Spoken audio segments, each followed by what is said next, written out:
Cuando pensamos en la antigua Roma, casi seguro que lo primero que nos viene a la cabeza son las películas de Hollywood, ¿a que sí? Pues bien, ¿qué hay de cierto en todo eso?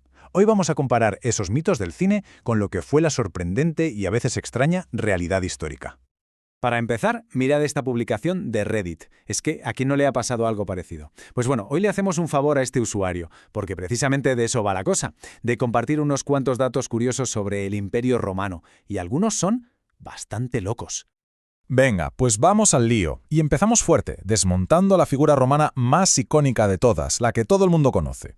El gladiador. La imagen es mítica, el emperador con el pulgar hacia abajo sentenciando al gladiador. Pues resulta que es mentira. Esa idea se hizo popular por un cuadro del siglo XIX, no por las fuentes de la época. El gesto real se llamaba verso pólice, que significa pulgar vuelto. Pero el caso es que nadie sabe con seguridad en qué dirección. Podría haber sido hacia arriba, hacia abajo o incluso un gesto hacia la garganta. Otra idea que tenemos súper metida en la cabeza, que todos los gladiadores eran esclavos. Pues tampoco es del todo cierto. A ver, claro que había prisioneros de guerra y criminales, pero también luchaban hombres libres que lo hacían para pagar deudas. Y ojo, incluso aristócratas en apuros que necesitaban pasta rápida. Y si hablamos de desmontar mitos, el de su físico es de los buenos. Nada de batidos de proteínas, ¿eh? Plinio el Viejo los llamaba, literalmente, comedores de cebada. Su dieta se basaba en cereales y legumbres. Eso sí, se metían unas 6.000 calorías al día. Casi nada. Claro, con esa dieta, pues no tenían el cuerpo de un actor de Hollywood con los abdominales supermarcados. Se parecían más bien a boxeadores de peso pesado de hoy en día. Gente muy fuerte, muy en forma, pero con una capa de grasa que en realidad era súper útil porque les protegía de los cortes superficiales en pleno combate. Tampoco hay que pensar que la arena era una carnicería sin control como en las pelis. Los combates tenían reglas, había 2 árbitros, se hacían pausas para descansar y, muy importante, no siempre terminaban con la muerte de uno. Y esto tiene una lógica aplastante: el dinero.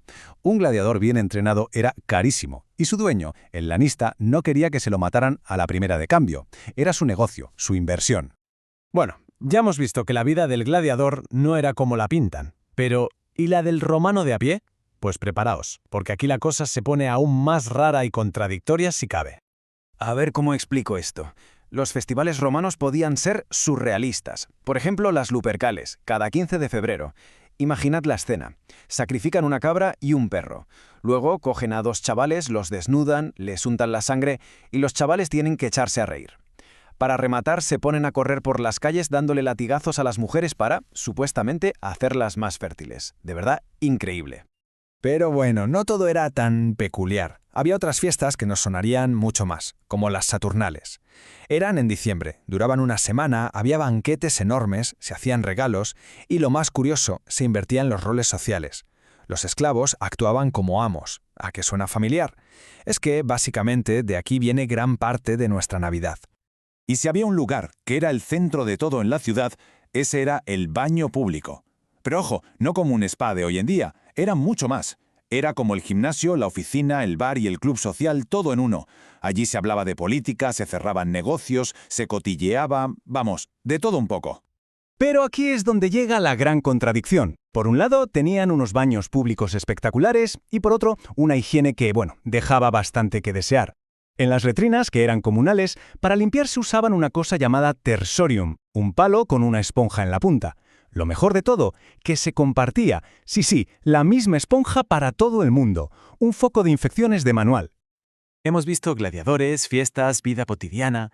Vamos ahora a los extremos de la sociedad romana, a la enorme distancia que había entre los de más abajo y el que estaba en la cima de todo, el emperador. Y en lo más bajo, la demostración de poder más brutal del Estado era la crucifixión. No era solo una ejecución, era la humillación máxima. Estaba reservada para los que no eran ciudadanos, como esclavos o rebeldes. Era un espectáculo público, salvaje, y estaba pensado para aterrorizar a la población.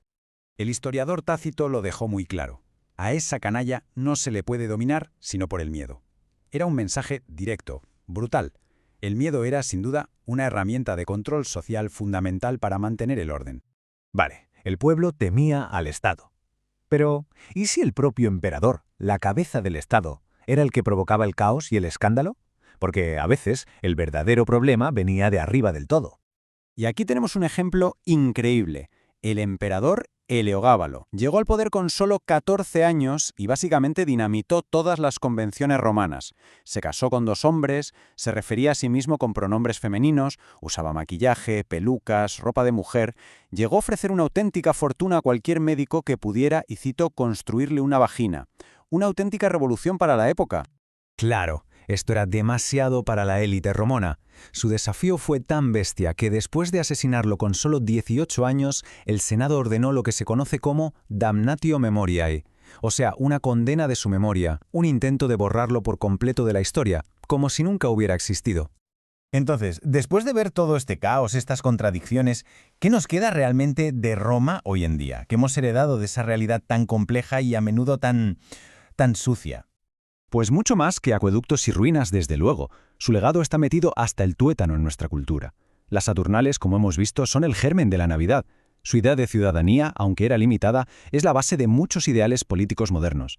E incluso sus problemas, como el colapso social por la desigualdad, nos suenan terriblemente actuales, ¿verdad? Al final, la conclusión es que la verdadera historia de Roma es muchísimo más interesante que cualquier película. Es más compleja, más contradictoria, un lugar de fiestas loquísimas, de una higiene muy cuestionable y de desafíos al poder que te dejan con la boca abierta. Y esto nos lleva a una reflexión final. Roma nos dejó leyes, ingeniería, cosas increíbles, pero ¿nos dejó también el manual de instrucciones sobre cómo una sociedad puede decaer? Sus problemas con la desigualdad, con la pérdida de confianza social, quizás no solo explican su grandeza, sino que también nos advierten de su final. Y la pregunta es, ¿estamos prestando atención a esa parte de la lección?